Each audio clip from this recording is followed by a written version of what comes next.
Punk são plantas alimentícias não convencionais. Esse conceito, ele engloba plantas que sempre existiram, que são as plantas espontâneas, as plantas invasoras, as frutas nativas. Então, plantas alimentícias não convencionais é toda essa gama de vegetais que são alimentícios, que têm potencial alimentício, que se comia ou se come. Então, nós estamos exatamente hoje em Porto Alegre e as Punk nasceram aqui como linha de pesquisa minha, como área de divulgação, de extensão, e o próprio acrônimo foi cunhado e começou a ser difundido aqui em Terras Gaúchas. Valdeli, o que tu acha de Punk colocar? Esse acrônimo, essa expressão primeiro, né, na realidade a expressão plantas alimentícias não convencionais, veio fruto de várias conversas, não nasceu da noite para o dia, ela não era muito usada em português. Esse termo, ele foi introduzido principalmente pelo pesquisador Valdeni Knupp, né, num trabalho dele de doutorado, e a partir disso, então, ele tem um grande reconhecimento do Brasil e inclusive internacional. Então, essa coisa do apelido, né? Te dá uma familiaridade, te dá uma intimidade. Então, não eram mais hortaliças negligenciadas, não eram mais ervas espontâneas, plantas invasoras, era Punk. Esse acrônimo é muito eufônico e tem todo esse apelo, né? E ficou muito fácil das pessoas memorizarem. Então, as próprias crianças gostam de falar, essa planta é punk, não é punk. E tem o punk, né, o movimento, né, vamos dizer assim, um pouco mais rebelde, de contestação de alguns modelos. Então, o Valdeli começou a trabalhar com a publicação desse livro, entrou em contato com vários chefes renomados, Alex Atala, Helena Risso, deram a sua contribuição no livro, né, e outras pessoas que tradicionalmente cozinhavam com estas plantas. E ele fala da questão botânica. Então, como identificar a planta, né? Faz um detalhamento botânico. Ele fala das partes que são comestíveis, né? Que tem partes que não são comestíveis. Fala das partes comestíveis e com fotos e 3 receitas. E são receitas, na maioria, receitas que dá para fazer em casa. Esse movimento existe de valorização da biodiversidade no mundo inteiro. E eu acho que é por isso que ela fez tanto sucesso, tanto por esse apelo semântico, quanto pelo apelo agroecológico, de sustentabilidade, de evitar o uso de agrotóxico, né, de manejo do solo. E as Punk têm todo esse apelo de melhorar a sua saúde, elas te mantêm bem-humorado, elas te mantêm de bem com a vida, te dá energia, vigor. E os nutrientes, macro, micronutrientes, vitaminas, elementos com ação antioxidante, isso é importante para você manter a saúde, ficar bem e evitar a doença ou se recuperar melhor delas. Este momento aqui, ele é muito importante porque nós fazemos a chamada reconexão com a natureza. Hoje, as nossas crianças, elas passam uma maior parte do tempo na frente de um computador e elas estão então perdendo esse contato com a natureza. E isso é o transtorno de deficiência de natureza, é o TDN que eu falo sempre. Porque hoje as pessoas sofrem dessa doença, as pessoas vivem em apartamentos assépticos, então o TDN também se expressa na alimentação, aquela alimentação que a pessoa está muito preocupada com o biológico e se esquece dos agroquímicos, dos agrotóxicos. Agora, não se descobriu, as Punk não surgiram agora, elas não foram descobertas agora. Elas sustentaram a humanidade. Espécies que eram utilizadas por indígenas e os nossos ancestrais, que em algum momento então não consumiam tantos grãos ou carne, eles utilizavam de uma grande diversidade dessas chamadas plantas alimentícias não convencionais. Elas viabilizaram a humanidade, porque vamos pensar assim, como o ser humano existiu antes do supermercado? Antes da feira. O que ele fazia? Antes dos rótulos, como é que ele se alimentava? O que eu vou comer? Então, é um conhecimento que as pessoas têm, elas trazem, vem de geração a geração. Se a gente vai para uma comunidade não tão urbanizada, nós vamos nos encantar com a variedade e a variabilidade de alimentos e nutrientes e preparações também. Nós temos no Brasil uma diversidade de plantas fenomenais, em torno de, arredondando aí, 50 mil plantas, 50 mil espécies de todos os hábitos, formas, ervas, grandes árvores. E dessas 50 mil, se 10% desse para comer, que é uma média mundial, já teríamos 5 mil plantas que dá para comer. Quando se pensa em verde cru, a gente vem com alface e rúcula. Quando se pensa em verde cozido, espinafre e brócolis. A couve transita no cozido e no cru e a gente não sai muito desses 5 verdes. Então se restringe demais. A nossa alimentação ela ficou muito pobre. E as punk, elas estão abrindo isto. A gente come muito, geralmente, e come mal. A alimentação é monótona. A gente come 4, 5 espécies, tem 10, 20 espécies por dia e repete isso os 365 dias por ano. Ao longo de um ano a gente vai comer 100 plantas. As pessoas têm ideia de, eu estou comendo verde, a minha porção vegetal está garantida, né? Porque as pessoas comem arroz, feijão e farinha de trigo e mais nada. E a gente tem que aprender que salada é mais do que alface e tomate. É uma coisa mais diversificada. As punk, elas têm uma gama de nutrientes que muitas vezes a gente não conhece. Aliás, punk é um nicho de estudo que tem que ser explorado. Saindo da mesmice, a gente começa a alimentar o corpo da gente de uma forma mais global, uma coisa mais completa. Quando a gente fica sempre nas mesmas coisas, a gente acaba não suprindo tudo que o corpo precisa, né? Vamos fazer uma similaridade para poder entender. Um guarda-roupa, onde a pessoa tem no seu guarda-roupa uma camiseta, um casaco, uma calça jeans. Isso serve para de segunda a segunda, verão, outono, primavera, inverno, para trabalhar, para ir à festa, é só isso. A nossa alimentação hoje em dia, ela é assim, ela é extremamente reduzida. A gente tem uma calça jeans, uma camiseta e um casaco, mais nada. Então as punk é aquele guarda-roupa cheio, com muitas opções para o calor, para o frio. Então nós maltratamos o nosso organismo, né? Reduzindo tanto o repertório de nutrientes. Então as punk é como se fosse um closet forrado, uma loja de roupas maravilhosas. Então no inverno eu tenho o açafrão da terra, que aumenta a imunidade, eu tenho a pulmonária, que aumenta a imunidade, a tansagem, que é anti-inflamatório. Então todas essas plantas que estão disponíveis agora seriam muito interessantes que nós consumíssemos. E são plantas que infelizmente não conseguimos achar geralmente no mercado.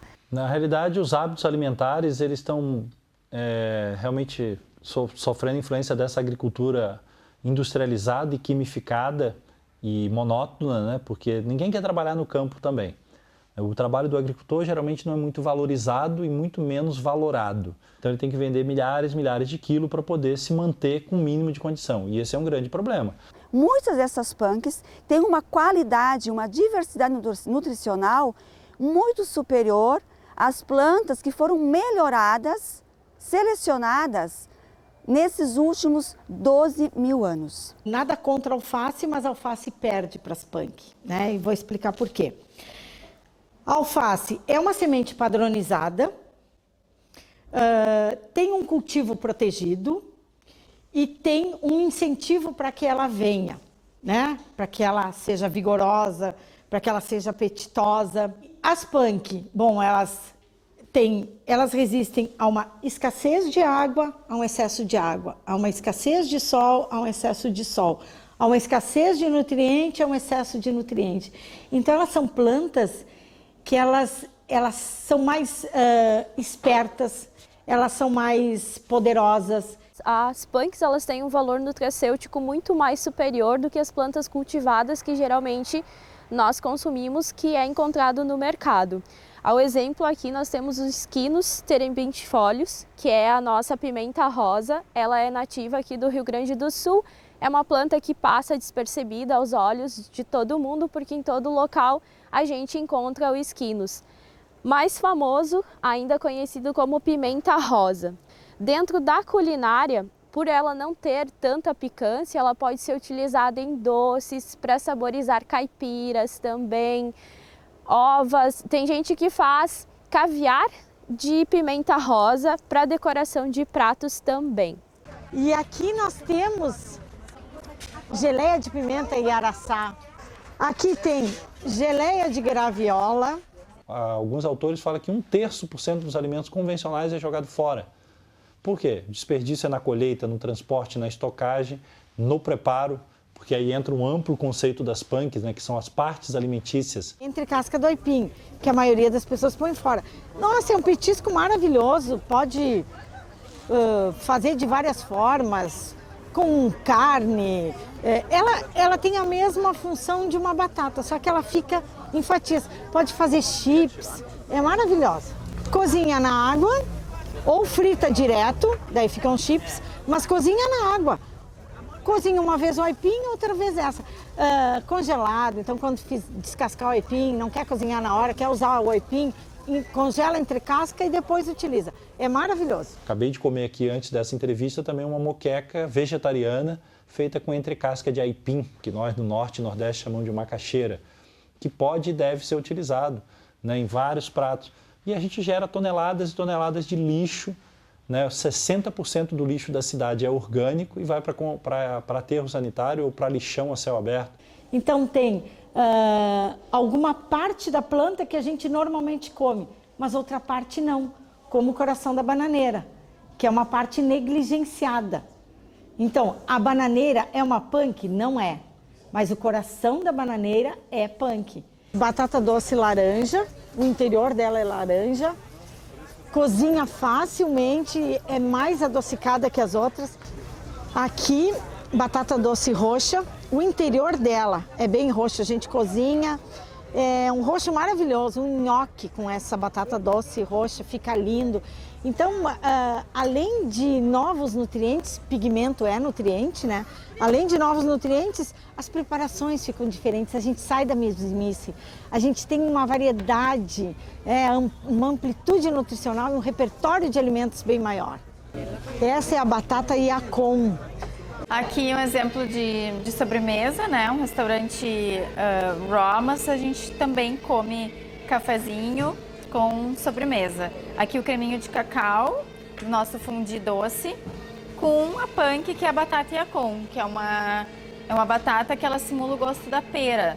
Então, né, em vez de a gente comer uma pera que vem lá do outro estado, né, que vem de caminhão poluindo, a gente utiliza a batata Yacon, que é uma batata, que é um alimento local e sazonal.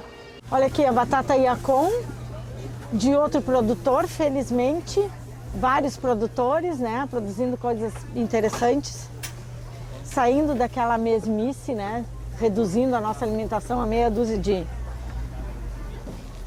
produtos.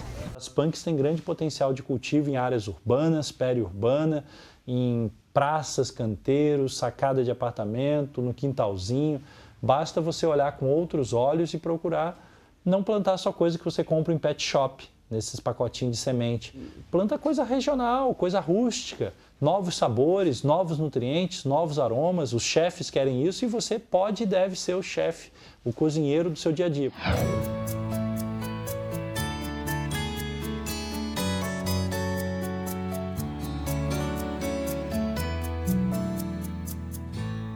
Aqui nós temos a língua de vaca, então, o rumex. A gente pode substituir o creme pela raiz da língua de vaca. Então, rala, faz um vinagrete, também pode ser consumidos com sopa, saladas, carne cozida principalmente. Aqui, então, eu tenho a urtiga dioica também, muito utilizada. O Jamie Oliver, um dia eu estou assistindo o programa dele, ele fez uma quiche com urtiga e tomate seco. Então, algumas coisas para nós não é convencional, mas outros povos continua sendo convencional. Depende da história, né? Tem povos que o se apoderar da alimentação, da comercialização da alimentação, não foi tão impactante assim, as pessoas continuam com seus conhecimentos, né? Então a ideia é realmente uma questão de soberania alimentar. Muito mais do que segurança, é a soberania nacional. Então, muitas vezes, se a gente vai numa horta onde nós cultivamos um alface, uma rúcula, mas lá está nascendo essas outras plantas espontâneas, essas plantas também têm todo um potencial alimentício, muitas vezes superior às nossas plantas que nós estamos cultivando. Nem todas as punks são espontâneas, grande parte delas sim, né? Aqui no Rio Grande do Sul chamada de insus, ervas daninhas, infestantes, nocivas, todo um rol de nomes bastante limitados, né, que seguem aí a agronomia muito linear e cartesiana, onde tudo que não é convencional, que não é cultivado é invasor, é mato, é inso, não. Essas plantas elas têm importância ecológica para proteger o solo e muitas delas podem ser plantadas por estaca, por exemplo, a Ora pronobis, a taioba pode ir na sacada do apartamento num vaso, numa caixa de isopor velha, num caixote, num balde, numa lata de tinta. É possível você fazer esse paisagismo comestível em pequenas áreas urbanas.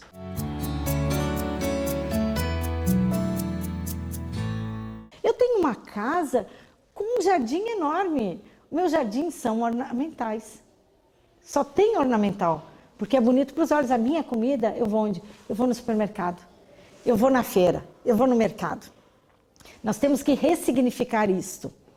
Nós temos que saber que a terra nos dá alimento e que nós temos prazer também em cultivar os nossos alimentos e que um pé de tomate pode ser ornamental. Ora pronobis, ela, para a maioria das pessoas, ela é ornamental. As pessoas têm em casa e nem sabem. Ela é usada como cerca-viva, porque tem alguns espinhos e tal. Ela delimita, né, terrenos. As pessoas não sabem que é comestível. Então, nós precisamos ressignificar a nossa alimentação, a nossa autonomia. As pessoas não plantam, as pessoas plantam grama e podam a grama, não deixam ela florescer nem para alimentar passarinho. Então, às vezes, a gente tem um paisagismo asséptico, tanto nas propriedades privadas quanto na área urbana. Então, para plantar em casa aqui, seus temperos, as suas hortaliças, é importante você ter um espaço bem delineado para isso, né? Para evitar o pisoteio, para que os animais, se você tem animal, cachorro, gato em casa, de preferência educar o seu animal de estimação para não fazer as fezes na sua horta. Também é importante ter um solo adequado, uma cobertura morta, né? O solo ele tem que ser protegido. Você tem que plantar as plantas que são adaptadas aqui às condições edafoclimáticas, ou seja, edafo, solo e o clima. Então, punk é isso, é realmente segurança e resiliência. A maior característica das punk é a rusticidade, é a resiliência, né? A punk resiste a estresse hídrico, a falta de nutriente, a falta de luz, o excesso de luz. A punk sobrevive. Ela é como se nós tivéssemos a habilidade de sobreviver sem uma farmácia. Punk é assim, ela resiste à falta de tudo ou ao excesso de tudo. As punks, via de regra, são muito rústicas e resilientes. Tem plantas que é de interiores, que precisa de pouca luminosidade direta. Muitas toleram o sol na cara direto e precisa de sol, pode ser plantada na tela. Essas telas para evitar a queda de pessoas e de gatos, de animais das sacadas de apartamentos. Então você tem que descobrir um pouco mais sobre a planta que você quer plantar e procurar um floricultor experiente, um agricultor, um agrônomo, um biólogo, alguém, se você ou experimentar, né, por tentativa e erro, e eventualmente você vai acertar. Você pode ir em feiras, né, feiras populares, assim, solicitar para os agricultores, trocar uma ideia com os agricultores, pedir dicas de como plantar cada uma das espécies que você mais gosta, né. As estacas é muito simples você pegar na horta de alguém que você já conheça, alguma horta comunitária, alguma coisa assim, você pegar o resto da poda, no momento que você for fazer a poda do manjericão, do alecrim, dessas plantas mais galhosas, assim, você pode cortar uma estaca e deixar ela em água por 10 a 15 dias, ela vai emitir as suas próprias raízes e aí você vai ter um propágulo daquela planta inicial. Porque você tem punk adaptada para os diferentes ambientes, você fica independente da indústria de semente, você produz suas próprias mudas, propágulos, seja estaca, seja batata. O bacana, né, de tu plantar em casa é tu poder colher aquele vegetal fresco, assim, consumir diretamente. Claro que tendo em vista esses cuidados todos aí. É fundamental ter o cuidado da higienização, né? Aqui acabei de ganhar sementes de feijão guandu. Essa também é uma das outras qualidades e vantagens das punk, que as sementes são de todo mundo, né? A semente é do mundo, a semente é da natureza. Então, acabei de ganhar aqui semente de feijão guandu e vou plantar. Então, essa espécie aqui, Hibiscus sabidarifa, é uma espécie rica em antioxidantes, antocianinas, vitamina C, inclusive, faz um excelente chá, com vários usos, né? A parte que se usa normalmente são essas aqui são as pétalas, né, que elas fecham, e as sépalas, né? Então o cálice e a corola ela se fecha e recobre o fruto que está aqui dentro. Não, dentro dele aqui tem as sementes, né? Daí a gente abre aqui, ó. Então a semente é essa pequenininha aqui.